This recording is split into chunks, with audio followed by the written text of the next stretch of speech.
कैसे पति के धोखे का शिकार हुई आराधना।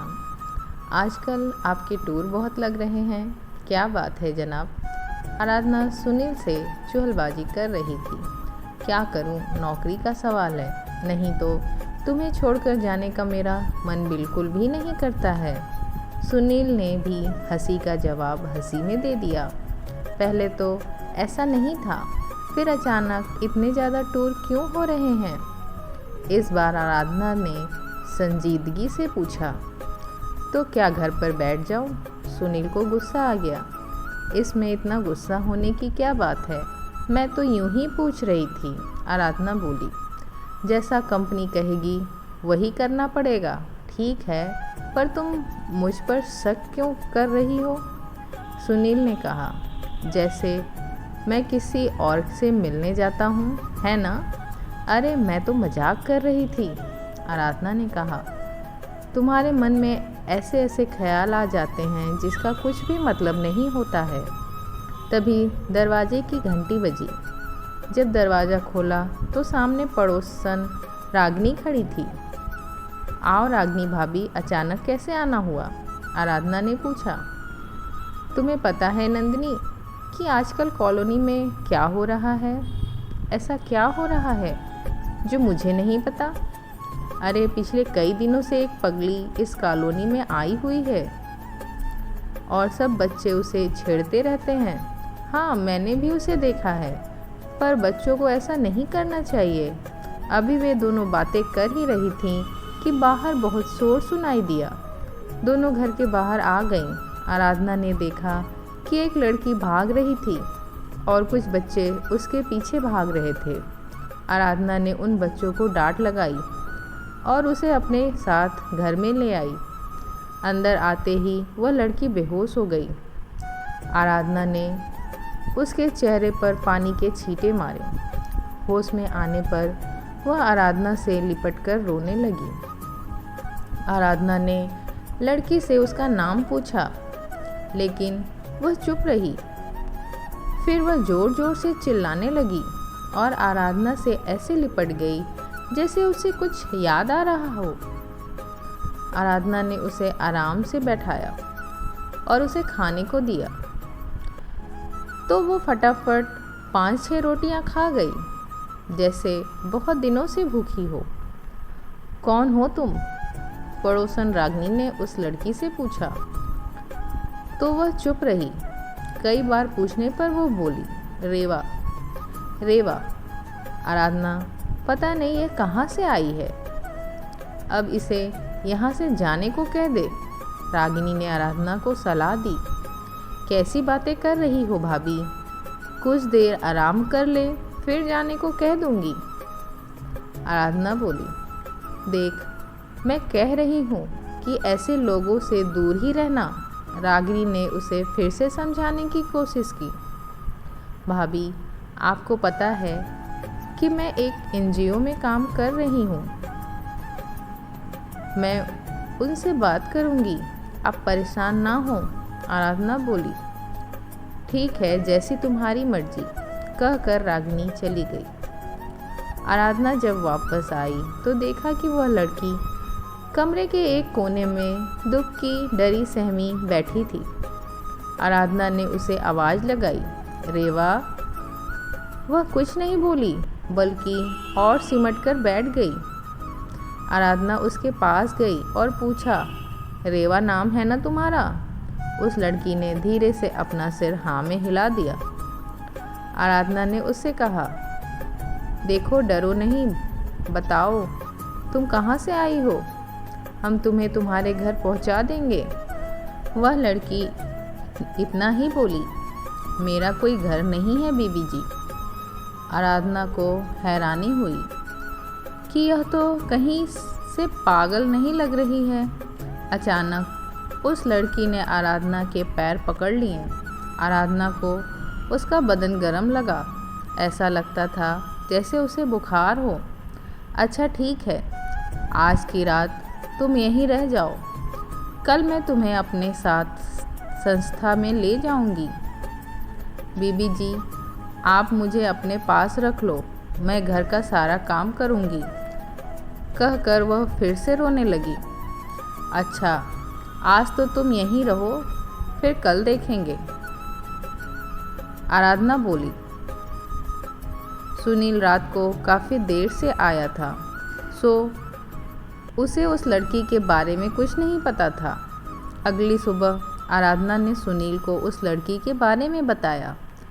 सुनील ने साफ शब्दों में कह दिया, आराधना, इसको अभी घर से निकालो, पता नहीं कौन है। हाँ सुनील, लेकिन अभी मैं इसे अपनी संस्था ले जाती हूँ।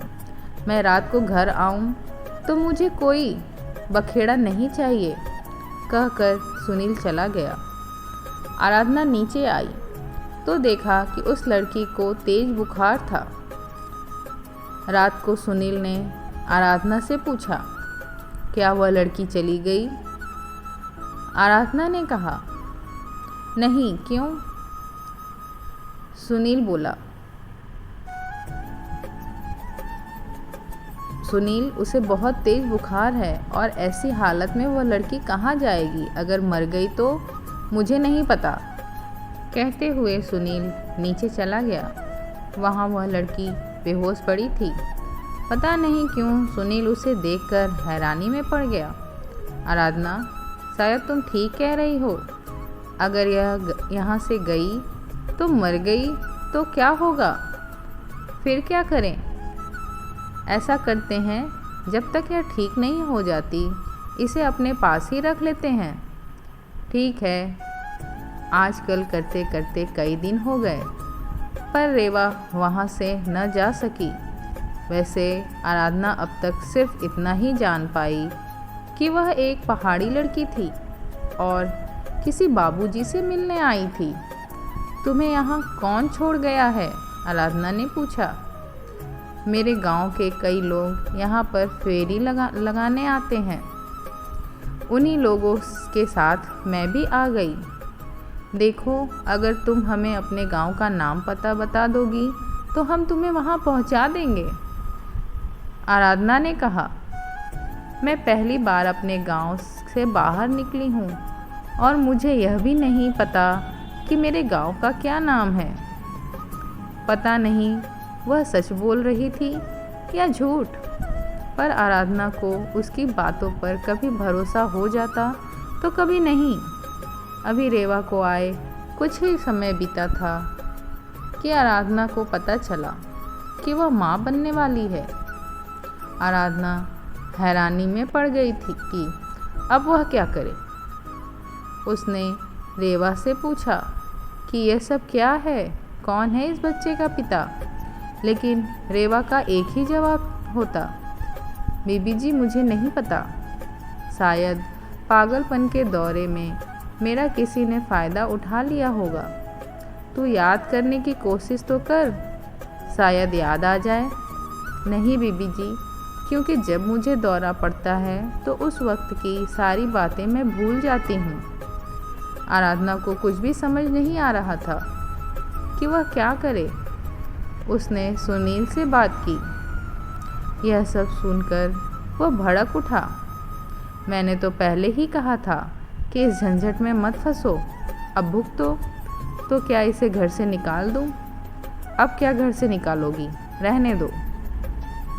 अब आराधना ने अपने पड़ोसियों से बात की। सब ने यही राय दी कि उसे फ़ौरन घर से निकाल देना चाहिए, पर आराधना रेवा को वहाँ से जाने के लिए एक बार भी नहीं कह पाई। रेवा के माँ बनने का समय भी आ गया। आराधना अब तक एक बड़ी बहन की तरह रेवा की देखभाल कर रही थी। रेवा को एक बहुत ही प्यारा बेटा हुआ।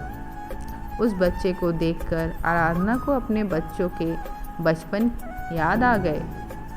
ठीक होने के बाद रेवा ने फिर से घर में काम शुरू कर दिया।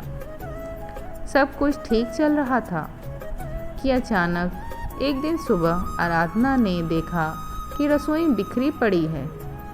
इसका मतलब अभी तक रेवा नहीं आई।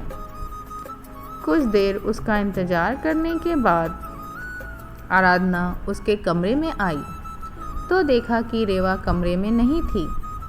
और उसका बच्चा पलंग पर सो रहा था। आराधना ने उस बच्चे को गोद में उठा लिया। बच्चे के पास एक चिट्ठी रखी थी।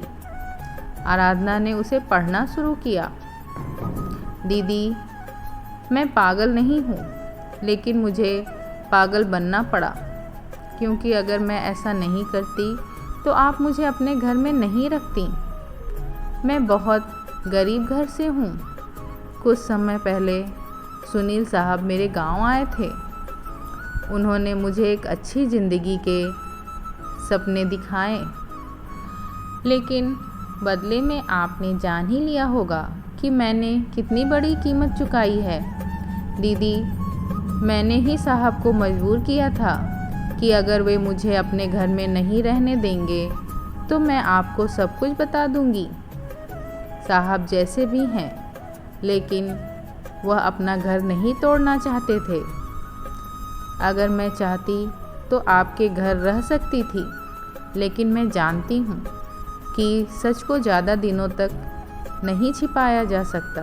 दीदी, आप इतनी अच्छी हैं कि कभी कभी मुझे लगता है कि मैं आपके साथ बेईमानी कर रही हूँ, लेकिन इस बच्चे की वजह से चुप कर जाती थी।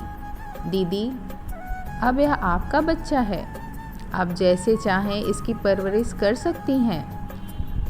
मैंने साहब को माफ़ कर दिया है, आप भी उनको माफ़ कर दो। आराधना चिट्ठी पढ़कर मानो आसमान से नीचे गिर गई हो। इतना बड़ा धोखा, इतना बड़ा गुनाह। उसकी आंखों के सामने सब कुछ होता रहा और उसे पता भी नहीं चला। उसने कभी भी सुनील और रेवा को एक साथ नहीं देखा था, और न ही दोनों को कभी बातें करते सुना था। तो फिर कब? आराधना को लगा कि कमरे की दीवारें चीख चीख कर कह रही हैं, आराधना पगली, वह नहीं तू थी जो अपने पति को और एक अनजान लड़की पर भरोसा कर बैठी। पगली पगली पगली। दोस्तों, आपको ये कहानी कैसी लगी कमेंट में ज़रूर बताइए, और वीडियो अच्छी लगे तो लाइक कीजिए और चैनल को सब्सक्राइब कीजिए। धन्यवाद।